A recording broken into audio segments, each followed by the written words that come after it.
आज जी बिस्मिल्लाहिर्रहमानिर्रहीम अस्सलाम वालेकुम नाजरीन की हाल चाल है जी सारे दोस्तों का। उम्मीद करदा खरूफीयत नाल होवोगे सर दोस्त व्यूवर्स।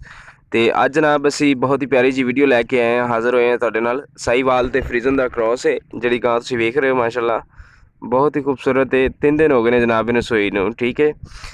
ਤੇ ਵੇਖ ਹੀ ਰਹੇ ਹੋ ਤੁਸੀਂ ਮਾਸ਼ਾਅੱਲਾ, ਬਾਕੀ ਤੀਸਰਾ ਸੂਆ ਹੈ, ਸੂਈ ਹੈ ਓਰੀਜਨਲ, ਠੀਕ ਹੈ। 3 ਦਿਨ ਹੋਏ ਨੇ ਇਹਨੂੰ ਸੂਈ ਨੂੰ। ਮਜ਼ੀਦ ਅੱਗੇ ਇਹਦੀ ਮੈਂ ਚਵਾਈ ਵੀ ਕਰਵਾਵਾਂਗਾ ਤੁਹਾਨੂੰ, ਠੀਕ ਹੈ। ਸਾਰਾ ਕੁਝ ਮਤਲਬ ਕਿ ਡਿਟੇਲ ਵਾਈਜ਼ ਜਿਹੜਾ ਜੋ ਵੀ ਸਮਝਾਵਾਂਗੇ। ਤੁਸੀਂ ਵੇਖੋ ਤੱਕੋ ਇਹਨੂੰ, ਮਤਲਬ ਕਿ ਬਹੁਤ ਖੂਬਸੂਰਤ ਹੈ ਤੇ ਚੰਗਾ ਸੋਹਣਾ ਮਾਨਾ ਸੋ ਮਾਸ਼ਾਅੱਲਾ। ਚੰਗਾ ਸੋਹਣਾ ਦੁੱਧ ਦੇਣ ਵਾਲੀ ਹੈ, ਤਕਰੀਬਨ 24 ਲੀਟਰ ਦੁੱਧ ਦੇਣ ਵਾਲੀ ਹੈ ਗਾਂ। 2 ਟਾਈਮਾਂ ਦਾ 24 ਲੀਟਰ ਦੁੱਧ ਕਰਨ ਵਾਲੀ ਗਾਂ, ਠੀਕ ਹੈ। ਤੇ ਬਾਕੀ ਮਜ਼ੀਦ ਆ ਵੱਛੀ ਇਹਦੇ ਥੱਲੇ ਪਿਓਰ ਫਰੀਜ਼ਨ ਦੀ, ਚੈੱਕ ਕਰ ਸਕਦੇ ਹੋ ਮਾਸ਼ਾਅੱਲਾ। ਬਹੁਤ ਹੀ ਖੂਬਸੂਰਤ ਹੈ ਜਨਾਬ, ਵੱਛੀ ਵੀ ਪਿਓਰ ਫਰੀਜ਼ਨ ਦੀ। ਤੇ ਆਓ ਆਪਾਂ ਚਵਾਈ ਕਰਦੇ ਹਾਂ ਦੀ ਜਨਾਬ। ਬੋਲਾ 3 ਦਿਨ ਦੀ ਸੂਈ ਹੋਈ ਹੈ, ਯਾਨੀ ਕਿ ਅੱਜ ਤੀਸਰਾ ਦਿਨ ਦਾ ਸਟਾਰਟ ਹੋਇਆ ਤੇ ਹੁਣ ਬੋਲੇ ਹੀ ਤੁਹਾਨੂੰ ਮਤਲਬ ਕਿ ਚਵਾਈ ਕਰਾ ਸਕਦੇ ਹਾਂ। ਤੇ ਜਿਸ ਤਰ੍ਹਾਂ ਕਿ ਤੁਸੀਂ ਵੇਖ ਰਹੇ ਹੋ, ਮਤਲਬ ਕਿ ਚਵਾਈ ਸ਼ੁਰੂ ਹੈ।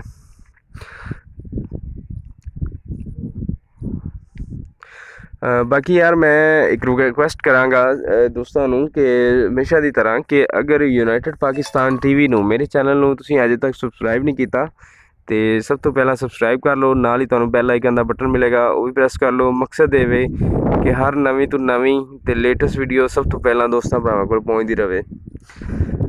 ਤੇ ਬਾਕੀ ਤੁਸੀਂ ਵੇਖ ਰਹੇ ਹੋ ਯਾਰ, ਚਵਾਈ ਹੋ ਰਹੀ ਹੈ, ਠੀਕ ਹੈ। ਇਸ ਤਰ੍ਹਾਂ ਤੇ ਵੀਡੀਓ ਜ਼ਿਆਦਾ ਵੀ ਲੰਬੀ ਹੋ ਜਾਏਗੀ, ਲੇਕਿਨ ਅਸੀਂ ਸ਼ਾਰਟ ਕਰਕੇ ਤੁਹਾਨੂੰ ਕੁਝ ਵਿਖਾਵਾਂਗੇ, ਠੀਕ ਹੈ। ਬਾਕੀ ਮਜ਼ੀਦ ਅਗਰ ਜੇ ਕਿਸੇ ਨੂੰ ਕੋਈ ਸ਼ੱਕ ਸ਼ੁਬਾ ਹੁੰਦਾ ਹੈ ਜਾਂ ਕੋਈ ਦੋਸਤ ਇੰਟਰਸਟਡ ਹੈ ਲੈਣ ਵਾਸਤੇ, तो अगर मज़ीद अच्छे तरीके ਨਾਲ तसल्ली करना चाहता है तो कोई ऐसा मसला नहीं जनाब, पूरी करावांगे, ठीक है। ਬੋਲਾ ਚੋ ਰਿਹਾ ਬੰਦਾ ਤੇ ਅੱਜ ਤੀਸਰਾ ਦਿਨ ਇਹਨੂੰ ਸੂਈ ਨੂੰ ਗਾਂ ਨੂੰ, ਤੇ ਪਿਓਰ ਮਤਲਬ ਕਿ ਉਹ ਓਰੀਜਨਲ ਜਿਹੜਾ ਨਾ ਤੀਸਰਾ ਸੂਆ ਸੂਈ ਹੈ। ਥੱਲੇ ਇਹਨੇ ਵੱਛੀ ਦਿੱਤੀ ਹੈ ਪਿਓਰ ਫਰੀਜ਼ਨ ਦੀ, ਠੀਕ ਹੈ। ਤੇ ਬਾਕੀ ਚਵਾਈ ਤੁਸੀਂ ਵੇਖ ਹੀ ਰਹੇ ਹੋ ਮਾਸ਼ਾਅੱਲਾ, ਜੋ ਵੀ ਹੈ ਤੁਹਾਡੇ ਸਾਹਮਣੇ। ਤੇ ਕੋਈ ਸ਼ੱਕ ਸ਼ੁਬੇ ਵਾਲੀ ਗੱਲ ਨਹੀਂ ਇਹਦੇ 'ਚ, ਇਹ ਤੁਹਾਨੂੰ ਵਿਖਾ ਰਹੇ ਹਾਂ ਜਨਾਬ ਮਜ਼ੀਦ। ਫਿਰ ਤੁਸੀਂ ਮਜ਼ੀਦ ਇੱਕ ਦਫਾ ਫਿਰ ਜਨਾਬ ਜਿਹੜਾ ਨਾ ਵੇਖ ਲਓ ਜਿਹੜਾ ਚਵਾਈ ਦਾ ਵੀ। ਤੇ ਜਿਹੜੇ ਇੰਟਰਸਟਡ ਦੋਸਤ ਨੇ ਉਹ ਰਾਬਤਾ ਕਰ ਸਕਦੇ ਨੇ, ਕੋਈ ਮਸਲਾ ਨਹੀਂ। ਲਾਈਵ ਵੀ ਚਵਾਈ ਹੋ ਜਾਏਗੀ, ਇਸ਼ੂ ਹੀ ਕੋਈ ਨਹੀਂ ਹੈਗਾ। ਤੁਸੀਂ ਜਾ ਕੇ ਵੀ ਚੈੱਕ ਕਰ ਸਕਦੇ ਹੋ, ਤਸੱਲੀ ਕਰ ਸਕਦੇ ਹੋ, ਕੋਈ ਕਿਸੇ ਕਿਸਮ ਦਾ ਮਸਲਾ ਨਹੀਂ ਹੈਗਾ। ਤੇ ਬਾਕੀ ਜਨਾਬ ਮੈਂ ਤੁਹਾਨੂੰ ਉਂਝ ਵੀ ਵੈਸੇ ਵੀ ਮੈਂਸ਼ਨ ਕਰਦਾ ਜਾਵਾਂ ਕਿ ਇਹਦਾ ਜਿਹੜਾ ਬੋਲਾ ਜਿਹੜਾ ਹੈ ਉਹ 8 ਤੋਂ 9 ਕਿਲੋ ਚੋਇਆ ਮਾਲਕਾਂ ਨੇ, ਠੀਕ ਹੈ। ਤੇ ਬਾਕੀ ਜਦੋਂ ਇਹ ਮੈਲ ਮੂਲ ਸੁੱਟ ਦੇਗੀ ਗਾਂ, ਉਦੋਂ 24 ਕਿਲੋ ਜਿਹੜਾ ਨਾ ਇਹ ਤੇ ਤਿਕਰ ਕਰਨ ਵਾਲੀ ਗਾਂ ਹੈ, ਠੀਕ ਹੈ ਜੀ। 24 ਕਿਲੋ ਮਾਲਕ ਵੀ ਕਹਿੰਦੇ ਨੇ ਕਿ ਅਸੀਂ 12 ਕਿਲੋ ਇੱਕ ਟਾਈਮ ਦਾ ਗਰੰਟੀ ਨਾਲ ਚਵਾ ਸਕਦੇ ਹਾਂ ਜਦੋਂ ਮੈਲ ਮੂਲ ਸੁੱਟ ਦੇਗੀ, ਜਿਸ ਤਰ੍ਹਾਂ ਮਤਲਬ ਕਿ ਸਾਫ਼ ਹੋ ਜਾਏਗੀ, ਠੀਕ ਹੈ ਜੀ। ਬਾਕੀ ਬੋਲਾ ਜਿਹੜਾ ਉਹ ਫਿਲਹਾਲ ਜਿਸ ਤਰ੍ਹਾਂ ਕਿ ਤੁਹਾਨੂੰ ਮੈਂ ਦੱਸਿਆ ਕਿ 8 ਤੋਂ 9 ਕਿਲੋ ਮਾਲਕਾਂ ਨੇ ਚੋਇਆ। ਤੇ ਬਾਕੀ ਮਜ਼ੀਦ ਤੁਸੀਂ ਵੇਖ ਹੀ ਰਹੇ ਹੋ, ਇੱਕ ਬਾਲਟੀ ਚੋਲੀ ਹੈ ਤੇ ਦੂਸਰੀ ਬਾਲਟੀ ਨੂੰ ਸ਼ੁਰੂ ਜਵਾਨ, ਠੀਕ ਹੈ। ਇਹ ਵੀ ਭਰੇਗੀ। ਤੇ ਬਾਕੀ ਅਗਰ ਦੋਸਤ ਭਰਾ ਇੰਟਰਸਟਡ ਨੇ ਉਹ ਸਾਡੇ ਨਾਲ ਜ਼ਰੂਰ ਰਾਬਤਾ ਕਰਨ, ਤਾਂ ਕਿ ਜਨਾਬ ਤੁਹਾਨੂੰ ਲਾਈਵ ਚਵਾਈ ਕਰਾਈ ਜਾ ਸਕੇ। ਜੋ ਵੀ ਸੂਰਤ ਹਾਲ ਹੈ ਸਾਰੀ ਤੁਹਾਡੇ ਸਾਹਮਣੇ ਜਨਾਬ ਸਕਰੀਨ 'ਤੇ ਤੁਸੀਂ ਵੇਖ ਰਹੇ ਹੋ, ਮੈਂਸ਼ਨ ਕੀਤੀਆਂ ਗਈਆਂ ਨੇ। ਜੋ ਚੀਜ਼ ਹੁੰਦੀ ਜਨਾਬ ਉਹੀ ਮੈਂਸ਼ਨ ਕਰੀ ਦੀ ਹੈ, ਠੀਕ ਹੈ। ਆਪਣੇ ਕੋਲ ਕੋਈ ਚੀਜ਼ ਵੀ ਨਹੀਂ ਮੈਂਸ਼ਨ ਕਰੀ ਦੀ। ਬਾਕੀ ਜੇ ਅਗਰ ਗਾਂ ਪਸੰਦ ਆਉਂਦੀ ਹੈ ਤਾਂ ਜ਼ਰੂਰ ਰਾਬਤਾ ਕਰੋ।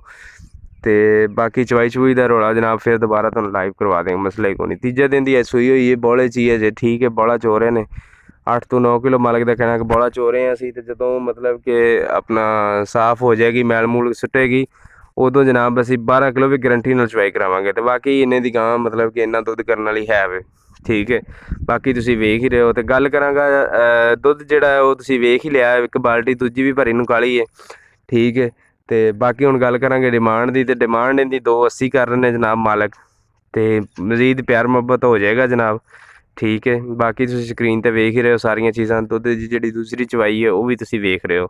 ਮਜ਼ੀਦ ਫਿਰ ਵੀ ਹੋਰ ਮਜ਼ੀਦ ਵੀ ਕਰਵਾ ਦਿਆਂਗੇ, ਮਸਲਾ ਹੀ ਕੋਈ ਨਹੀਂ ਹੈਗਾ ਐਡਾ, ਠੀਕ ਹੈ। ਜੇ ਦੋਸਤਾਂ ਭਰਾਵਾਂ ਨੂੰ ਪਸੰਦ ਆਉਂਦੀ ਹੈ ਤੇ ਸਾਡੇ ਦਿੱਤੇ ਗਏ ਨੰਬਰਾਂ 'ਤੇ ਕੰਟੈਕਟ ਕਰੋ ਜਨਾਬ। ਨੰਬਰ ਸਾਡੇ ਸਕਰੀਨ 'ਤੇ ਵੀ ਮੈਂਸ਼ਨ ਕੀਤੇ ਗਏ ਨੇ, ਤੇ ਜਿੰਨੀਆਂ ਵੀ ਸਾਡੀਆਂ ਸੋਸ਼ਲ ਲਿੰਕ ਆਈਡੀਆਂ ਨੇ, ਅਕਾਊਂਟਸ ਨੇ, ਉਹ ਵੀ ਸਕਰੀਨ 'ਤੇ ਮੈਂਸ਼ਨ ਕੀਤੇ ਗਏ ਨੇ। ਇਸ਼ੂ ਹੀ ਕੋਈ ਨਹੀਂ, ਮਸਲਾ ਹੀ ਕੋਈ ਨਹੀਂ, ਠੀਕ ਹੈ। ਬਾਕੀ ਸਾਰੀਆਂ ਚੀਜ਼ਾਂ ਤੁਹਾਡੇ ਸਾਹਮਣੇ ਨੇ। ਮਜ਼ੀਦ ਤੁਹਾਨੂੰ ਡਿਸਕ੍ਰਿਪਸ਼ਨ 'ਚ ਵੀ ਸਾਨੂੰ ਮਿਲ ਜਾਏਗੀ ਹਰ ਚੀਜ਼, ਠੀਕ ਹੈ ਜੀ। ਤੇ ਜਿਸ ਤਰ੍ਹਾਂ ਕਿ ਤੁਸੀਂ ਵੇਖ ਰਹੇ ਹੋ ਕਿ ਦੂਸਰੀ ਬਾਲਟੀ ਵੀ ਫੁੱਲ ਹੋ ਗਈ ਹੈ ਤੇ ਬੰਦਾ ਹੁਣ ਉੱਠ ਹੀ ਰਿਹਾ ਬਸ। ਤੇ ਜੇ ਅਗਰ ਪਸੰਦ ਆਉਂਦੀ ਜਨਾਬ ਸਾਡੇ ਨੰਬਰ 'ਤੇ ਰਾਬਤਾ ਕਰੋ, ਠੀਕ ਹੈ। ਤੇ ਤਾਂ ਕਿ ਤੁਸੀਂ ਮਤਲਬ ਕਿ ਲਾਈਵ ਵੀ ਚਵਾਈ ਕਰ ਸਕੋ। ਤੇ ਰੀਜਨਲ ਤੇ ਮਾਲਕਾਂ ਦਾ ਕਹਿਣਾ ਜੀ ਰੀਜਨਲ ਤੇ ਤੀਸਰਾ ਸੂਆ ਹੀ ਹੈ, ਠੀਕ ਹੈ। ਸਾਈਵਾਲ ਤੇ ਫਰੀਜ਼ਨ ਦਾ ਕ੍ਰਾਸ ਹੈ ਲੇਕਿਨ ਜਿਹੜੀ ਇਹਦੀ ਵੱਛੀ ਆ ਉਹ ਪਿਓਰ ਫਰੀਜ਼ੀਅਨ ਦੀ ਠੀਕ ਹੈ ਜੀ। ਬਾਕੀ ਸਾਰੀਆਂ ਚੀਜ਼ਾਂ ਤੁਸੀਂ ਵੇਖ ਹੀ ਰਹੇ ਹੋ ਸਕਰੀਨ ਤੇ ਮਜ਼ੀਦ ਮੇਰੇ ਦੱਸਣ ਦੀ ਲੋੜ ਤੇ ਕੋਈ ਨਹੀਂ ਠੀਕ ਹੈ। ਤੇ ਇਹ ਜਨਾਬ ਚੁਆਈ ਜੇ ਮਜ਼ੀਦ ਇਸ ਤਰ੍ਹਾਂ ਵੀਡੀਓ ਲੰਬੀ ਹੋਏਗੀ ਯਾਰ ਤੇ ਦਿਓ ਯੂਨਾਈਟਿਡ ਪਾਕਿਸਤਾਨ TV ਦੀ ਟੀਮ ਨੂੰ ਇਸ ਵੀਡੀਓ ਦੇ ਨਾਲ ਇਜਾਜ਼ਤ। ਮਿਲਦੇ ਆ ਨੈਕਸਟ ਵੀਡੀਓ ਦੇ ਨਾਲ। ਅੱਲਾ ਹਾਫਿਜ਼, ਅੱਲਾ ਨਿਗਹਿਬਾਨ।